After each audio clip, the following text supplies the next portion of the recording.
ప్రభునందు నాకు అత్యంత ప్రియమైనటువంటి వాళ్ళారా, మన ప్రభువును రక్షకుడినటువంటి యేసుక్రీస్తు వారి యొక్క శుభనామములు మీ అందరికీ నా హృదయపూర్వకమైన శుభములు వందనములు తెలియజేస్తున్నాను. ఉదయకాల సమయంలో దేవుని వాక్యాన్ని ధ్యానం చేసుకుందాము. ఈరోజు వాక్య ధ్యానము కొరకు మనం తీసుకున్నటువంటి లేఖన భాగము ప్రకటన గ్రంథము 21వ అధ్యాయము 5వ వచనం చదువుకుందాం. అప్పుడు సింహాసనాసీనుడై ఉన్నవాడు, ఇదిగో సమస్తమును నూతనమైనవిగా చేయుచున్నానని చెప్పెను. మరియు ఈ మాటలు నమ్మకమును నిజమునై ఉన్నవి గనుక వ్రాయమని ఆయన నాతో చెప్పుచున్నాడు. ఆమేన్. దేవుని నామమునకు మహిమ కలుగును గాక. ఈ వాక్య భాగాన్ని మనం గమనించినట్లయితే, మరి భక్తుడైనటువంటి యోహానుతో, పద్మాసు ద్వీపంలో అటువంటి యోహాను భక్తుడితో ప్రభు పలుకుతున్నటువంటి మాటలు.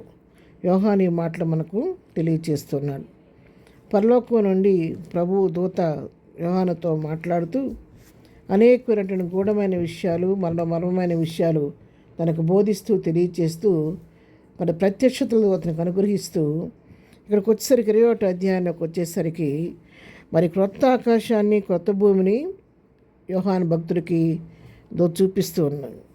ఆ ఆకాశాన్ని చూపించి, మొదటి ఆకాశం, మొదటి భూమి గతించిపోయింది, సముద్రం ఇక లేదు, మరియు నేను నూతనమైన యెరూషలేము అనే పరిశుద్ధ పట్టణము తన భర్త కొరకు అలంకరింపబడిన పెండ్లి కుమార్తె వలె సిద్ధపడి పరలోకమందున్న దేవుని యొద్ద నుండి దిగివచ్చుట చూచితిని అంటున్నాడు.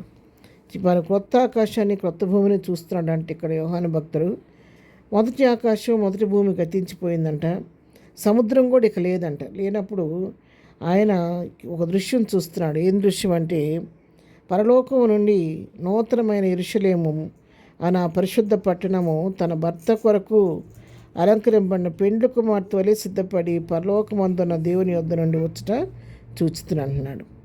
మరి ప్రభు మనందరి కొరకు, రక్షణ పొందిన మనందరి కొరకు ప్రభు పరమందు సిద్ధపరిచినటువంటి ఆ యొక్క నూతన యెరూషలేము పట్టణము పరలోకం నుండి ఎట్లా వస్తుందంటే, పెండ్లి కుమార్తె పెండ్లి కుమారుని యొద్దకు రావడానికి పెండ్లి కొరకు ఎలా సిద్ధపడుద్దో పెండ్లి కుమార్తె ఆ విధంగా అలంకరించబడి ఈ నూతన యెరూషలేము అనే పట్టణము దిగి వస్తుందన్న సత్యాన్ని ఇక్కడ మనకు తెలియచేస్తూ ఉంది.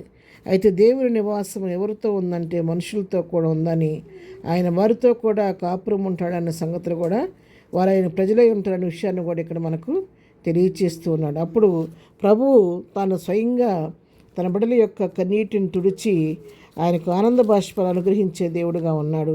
ప్రతివారి కన్నులకు ప్రతి బాష్ప బిందువుని ఆయన తుడిచివేస్తాడు. ఇక మరణం అనేది ఉండదు, దుఃఖమైన, ఏడుపైన, వేదన కూడా ఇక ఉండదని చెప్పని మొదటి సంగతులన్నీ గతించిపోయిన సింహాసనం నుండి వచ్చిన గొప్ప స్వరం చెప్పుట వింటనే. సింహాసనం వచ్చిన స్వరం చెప్తుందంట, ఇక మరణం ఉండదు, వేదన ఉండదు, దుఃఖం ఉండదు, ఏడ్పు ఉండదు అని చెప్పని మొదటి సంగతులన్నీ గతించిపోయినని ఒక స్వరము సింహాసనం నుండి వచ్చుట విని ఈ భక్తుడు వింటున్నాడు. అప్పుడు సింహాసనం అందు ఆసీనుడైన వాడు చెప్తున్నాడంట. ఏమని చెప్తున్నాడంటే, ఇదిగో సమస్తము నూతనమైనవిగా చేయుచున్నానని చెప్పానంట.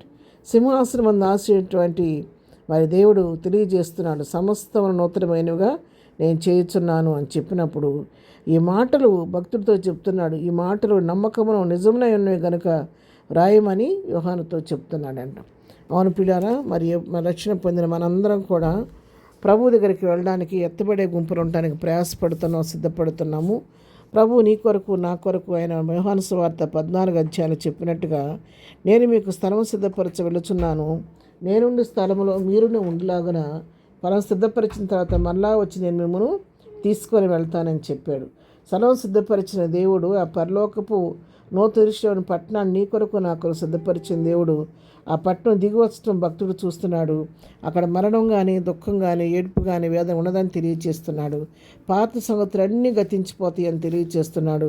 సమస్తను క్రొత్తవిగా చేయబోతున్నాను చెబుతాం. అవును, ఎవడైనా క్రీస్తునందున్న వాడు నూతన సృష్టి. కొరింథీయులకు రాసిన పత్రిక 5:17 చెప్పినట్టుగా, నేను నన్ను ఒక నూతన సృష్టిగా చేసి, సమస్తము నూతనమైనగా చేసి, నూతనమైన క్రొత్త ఆకాశం, క్రొత్త భూమి, మరి నూతన యెరూషలేములో మనల్ని ప్రవేశపెట్టడానికి ప్రభు నిన్ను నన్ను సిద్ధపరుస్తుండగా, మనము కూడా ప్రతి ఒక్క దోషాన్ని, పాపాన్ని ప్రభు రక్తంలో కడగబడి ప్రభు చిత్తానుసారంగా జీవిస్తూ మన యొక్క ప్రతి ఒక్క అపవిత్రతను తొలగించుకొని నూతనముగా సిద్ధపడి నూతనమైన యెరూషలేము కొరకు సిద్ధపడి ప్రభు రాకడ కొరకు ఆయత్తపడదాము.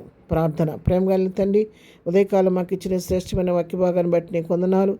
సమస్తం నూతన పరుస్తున్నాం. మేము కూడా నూతన పడి ఆ నూతన యెరూషలేము కొరకు సిద్ధపడే కృప మాకు దయచేయండి. ఇదైనా మేము చేయి పని పాటలు రాకపోకలో క్షేమం దయచేయండి. ఇదైనా బర్త్డే మ్యారేజ్ చేసుకుంటే దీవించి ఆశీర్వదించండి. నీట్ ఎగ్జామ్ రాయబోతున్న బిడ్డలందరికీ కావాల్సిన జ్ఞానం ఇచ్చి నడిపించమని యేసు నామములో ప్రార్థించడి పొందుకొని ఉన్నాము తండ్రి. ఆమెన్. ప్రభు కృప సదాకాలం మనందరికీ తోడే నడిపించును గాక. ఆమెన్.